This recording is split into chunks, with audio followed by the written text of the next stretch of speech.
यो चाहिँ हाम्रो लमतरी माईमा रहेको यो एउटा जाँतो हो। यो चाहिँ हाम्रो भग्नावशेष पहिला यो लमतरीमा रहेको यो एउटा दरबार थियो। यहाँ चाहिँ दरबारमा रहेको यो भग्नावशेष जाँतो चाहिँ अहिले त्यही जाँतोमा एउटा रुख बिरुवा उम्रेर त्यो जाँतो चाहिँ अहिले रुखको टुप्पोमा पुगिसकेको छ।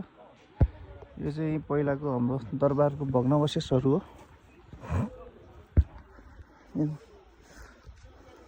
2200-2300 राज्यको अवस्थाको यो भग्नावशेष